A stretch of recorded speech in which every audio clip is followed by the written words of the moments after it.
آج ہم بات کر رہے ہیں پاکستان کے نیوکلیئر پروگرام کی، ایک ایسا موضوع جو ایک طرف قومی فخر کی علامت ہے تو دوسری طرف عالمی تشویش کی وجہ بھی۔ 170 یہ کوئی عام ہنسا نہیں ہے، یہ 2025 تک پاکستان کے پاس موجود جوہری ہتھیاروں کی ایک اندازن تعداد ہے، اور یہ صلاحیت اس کے پیچھے دہائیوں پر پھیلی ایک لمبی کہانی ہے، تنازعات کی، بڑے بڑے عزائم کی اور عالمی خدشات کی۔ یہ سمجھنے کے لیے کہ پاکستان آخر دنیا کی 7ویں جوہری طاقت بنا کیسے، ہمیں اس مشہور جملے کی گہرائی میں جانا ہوگا۔ تو چلیں دیکھتے ہیں کہ یہ سب کچھ شروع کہاں سے ہوا۔ پاکستان کی نیوکلیئر کہانی کا آغاز کسی ہتھیار سے نہیں، بلکہ ایک بہت گہرے قومی زخم سے ہوتا ہے۔ تو ہوا یہ کہ ان واقعات نے ایک شدید احساس عدم تحفظ پیدا کر دیا، اور یہیں سے پاکستان کی نیوکلیئر پالیسی نے اپنا رخ بدلا۔ پرامن مقاصد سے ہٹ کر اب مقصد ایک مضبوط دفاعی صلاحیت حاصل کرنا بن گیا۔ تو اب یہ پروگرام ایک قومی ترجیح بن چکا تھا، اس سوچ کے ساتھ کہ ملک کی بقا کے لیے ایٹم بم کا ہونا لازمی ہے۔ لیکن اس عزم کو حقیقت میں بدلنا کوئی آسان کام نہیں تھا۔ جب یہ تو طے ہو گیا کہ بم بنانا کیوں ہے، تو سوال یہ تھا کہ کیسے، اور یہ ایک بہت ہی بڑا سائنٹیفک اور لاجسٹیکل چیلنج تھا۔ اس پروجیکٹ کا ایک ہی بڑا مقصد تھا، بم کا سب سے اہم جز یعنی فسائل میٹیریل تیار کرنا، اور اس مقصد کو حاصل کرنے کے لیے ایک نہیں بلکہ 2 الگ الگ راستوں پر ایک ساتھ کام شروع کیا گیا۔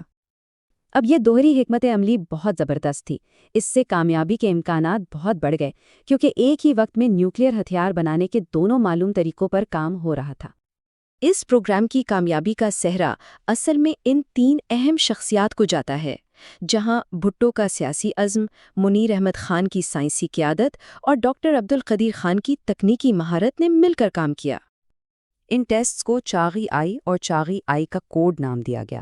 یہ اصل میں بھارت کے ایٹمی دھماکوں کا سیدھا جواب ہیں جو کچھ ہی ہفتے پہلے ہوئے تھے، اور بس اسی دن پاکستان باضابطہ طور پر نیوکلیئر کلب میں شامل ہو گیا۔ اچھا، تو سوال یہ ہے کہ آج یہ نیوکلیئر صلاحیت کیسی دکھتی ہے؟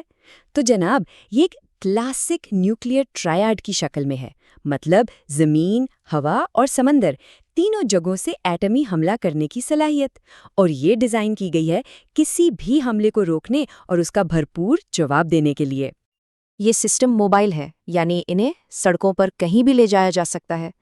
اس کی وجہ سے کسی بھی بحران میں انہیں ڈھونڈنا اور نشانہ بنانا بہت مشکل ہو جاتا ہے۔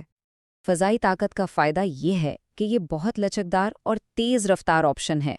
آپ لمبے فاصلے تک تیزی سے ایٹمی ہتھیار پہنچا سکتے ہیں، جو اسٹریٹجک پلاننگ کا ایک بہت اہم حصہ ہے۔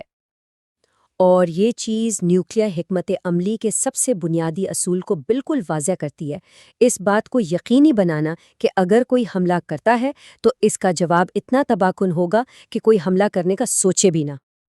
دیکھیں، نیوکلیئر ہتھیار رکھنا ایک بات ہے اور انہیں سنبھالنا بالکل دوسری۔ اس کے لیے ایک واضح پالیسی چاہیے اور سیکیورٹی کے بہت بڑے چیلنجز سے بھی نپٹنا پڑتا ہے۔ یہ نظریہ یا ڈاکٹرائن خاص طور پر اس خطے کے اسٹریٹجک عدم توازن کو ذہن میں رکھ کر بنایا گیا ہے، مطلب بھارت کی بڑی روایتی فوجی طاقت کے مقابلے میں۔ تو اصل نقطہ یہ ہے کہ اس پالیسی کا پیغام بالکل صاف ہے، اگر پاکستان پر کوئی بڑا روایتی حملہ ہوتا ہے تو وہ جواب میں نیوکلیئر ہتھیار استعمال کرنے کا حق رکھتا ہے، اور ظاہر ہے اس سے کسی بھی ممکنہ جنگ کا خطرہ بے تحاشا بڑھ جاتا ہے۔ اب انہی خدشات کی وجہ سے عالمی سطح پر بھی مدد فراہم کی گئی ہے، جیسے کہ امریکہ کی طرف سے تقریباً $100 ملین دیے گئے تاکہ نیوکلیئر مواد اور تنصیبات کو مزید محفوظ بنایا جا سکے۔ یہ دنیا کے سب سے غیر مستحکم خطوں میں سے ایک میں ایک بہت ہی نازک اور انتہائی اہم توازن کو ظاہر کرتا ہے۔ بھٹو کے اس عزم سے لے کر ایک جدید نیوکلیئر ٹرائیڈ تک کا یہ پورا سفر ہمیں اس ایک سوال پر لا کر چھوڑ دیتا ہے، اور یہ سوال ہمیں ایٹم کو قابو میں رکھنے کے اس پیچیدہ اور کبھی نہ ختم ہونے والے چیلنج کی یاد دلاتا ہے۔